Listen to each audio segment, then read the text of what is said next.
A'udzu billahi minasyaitonir rajim. Bismillahirrahmanirrahim. Allahumma shalli ala sayyidina Muhammad wa ala ali sayyidina Muhammad. Wala yu'fa an syai'in minan najasati illa al-yasiru minad dami wal qayhi. Fayu'fa anhuma fi saubin aw badanin wa tasihhu salatu ma'ahuma wa illa ma syai'u la nafsa lahu sa'ilatun ka dzubabin wa namlin idza waqa'a fil ina'i wa mata fihi fa innahu la yunajjisuhu wa fi ba'dhin niski idza mata fil ina'i. Tidak ada najis yang dimaafkan kecuali darah dan nanah yang sedikit, maka keduanya dimaafkan di pakaian dan di badan, dan solat yang dilakukan tetap sah walaupun membawa keduanya, dan kecuali bangkai binatang yang tidak memiliki darah yang mengalir seperti lalat dan semut. Ketika binatang tersebut masuk ke dalam wadah air dan mati di sana, maka sesungguhnya bangkai binatang tersebut tidak menajiskan wadah air yang dimasukinya. Dalam sebagian redaksi matan menggunakan bahasa ketika mati di dalam wadah. Wa afhama qawluhu waqa'a ay binafsihi annahu law turiha ma la nafsa lahu sa'ilatun fil ma'i'i darra wa huwa ma jazama bihi rafi'iyu fi syarhil saghiri wa lam yata'arraz li hadhil mas'alati fil kabiri. Perkataan musannif terjatuh sendiri memberi pemahaman bahawa sesungguhnya seandainya bangkai binatang yang tidak memiliki darah yang mengalir itu dimasukkan ke dalam benda cair, maka berbahaya ataupun menajiskan. Imam Ar-Rafi'i menetap dengan pendapat ini di dalam kitab Asy-Syarah As-Saghir, namun beliau tidak menyinggung masalah ini di dalam kitab Asy-Syarah Al-Kabir. Wa idza kasurat maitatu ma la nafsa lahu sa'ilatun wa ghayyarat ma waqa'at fihi najjasathu wa idza nasha'at hadhil maitatu minal ma'i'i kadudi khallin wa fakihatin lam tunajjishu qat'an wa yustasna ma'a ma dzukira huna masailu mazkuratun fil mabsutati sabaqa ba'duha fi kitabit taharati.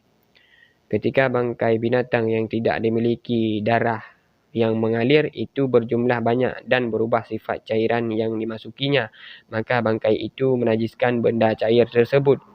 Di samping apa yang telah dijelaskan oleh musannif, masih ada beberapa permasalahan yang dikecualikan yang disebutkan di dalam kitab-kitab yang diperluaskan keterangannya. Sebagiannya telah dijelaskan di dalam kitab Taharah. Wal hayawanu kulluhu tahirun illal kalba wal khinzira wa ma tawallada minhuma aw min ahadihima ay ma'a hayawanin tahirin wa ibaratuhu tasduku bi taharati dudi mutawalladi minan najasati wa huwa kadzalika. Semua binatang hukumnya suci kecuali anjing dan babi dan peranakan keduanya atau salah satu dari keduanya dengan binatang yang suci. Ungkapan musannif ini mencakup terhadap sucinya ulat yang muncul dari najis, dan memang demikianlah hukumnya.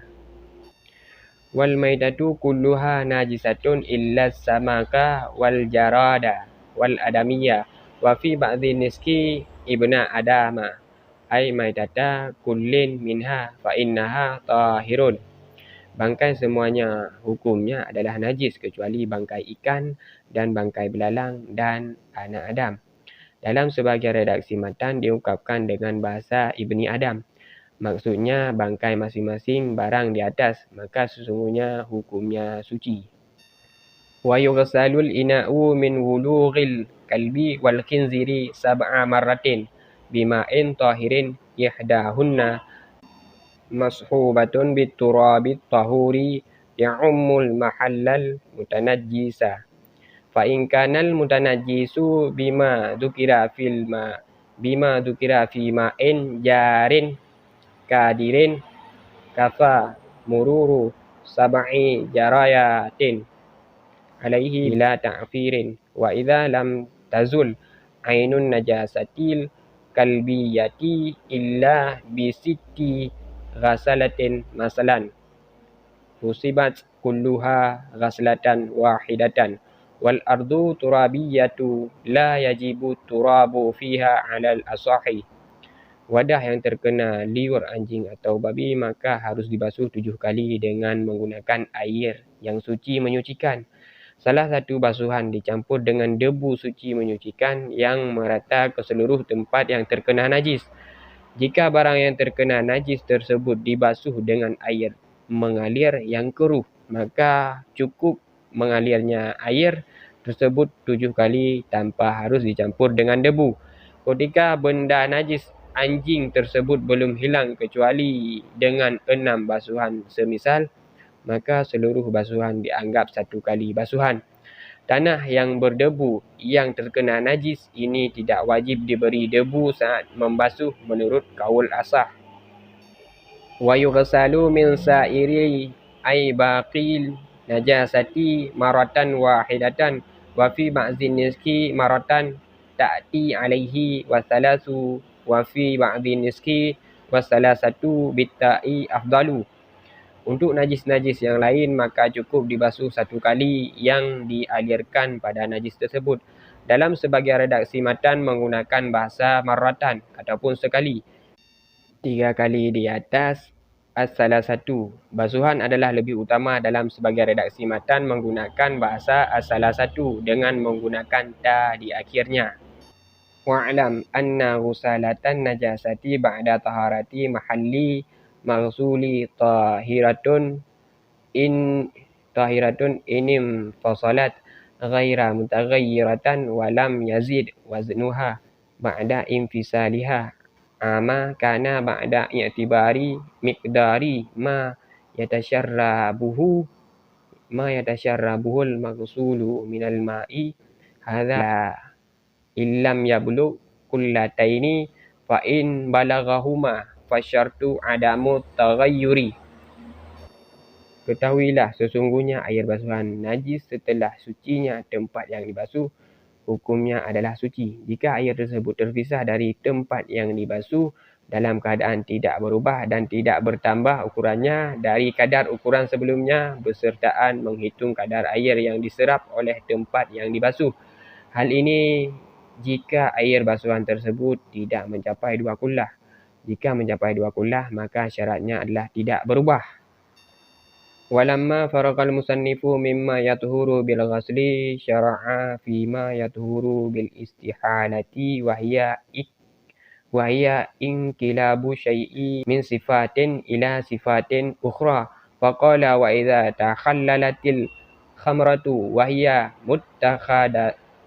muttakhadati min ma'il inabi muhtaramatan kanatil khamratu amla wa ma'na takhallalat sarat khallan wa kana sayruratuha khallan binafsiha tahurat wa kadza law takhallalat binaqliha min syamsin ila dhilli wa aqsuhu. Setelah musannif selesai menjelaskan najis yang bisa suci dengan dibasuh, maka beliau berlanjut menjelaskan najis yang suci dengan istihalah, iaitu perubahan sesuatu dari satu sifat ke sifat yang lain. Beliau berkata, ketika khamar telah menjadi cuka dengan sendirinya, maka hukumnya suci. Khamar adalah minuman yang terbuat dari air perasan anggur, baik khamar tersebut dimuliakan atau tidak. Makna takhallalat adalah khamar menjadi cuka. Begitu juga hukumnya suci. Seandainya ada khamar yang berubah menjadi cuka sebab dipindahkan dari tempat yang terkena matahari ke tempat yang teduh dan sebaliknya. Wa illam takhallalil khamratu binafsiha bal takhallalat bitarhi syai'in fiha lam tathur. Wa idza tahuratil khamratu tahura dannuha taba'an laha. Jika khamar berubah menjadi cuka tidak dengan sendirinya, bahkan menjadi cuka dengan memasukkan sesuatu ke dalamnya, maka khamar tersebut tidak suci. Ketika khamar menjadi suci, maka wadahnya pun menjadi suci karena mengikut pada khamarnya. Wallahu a'lam.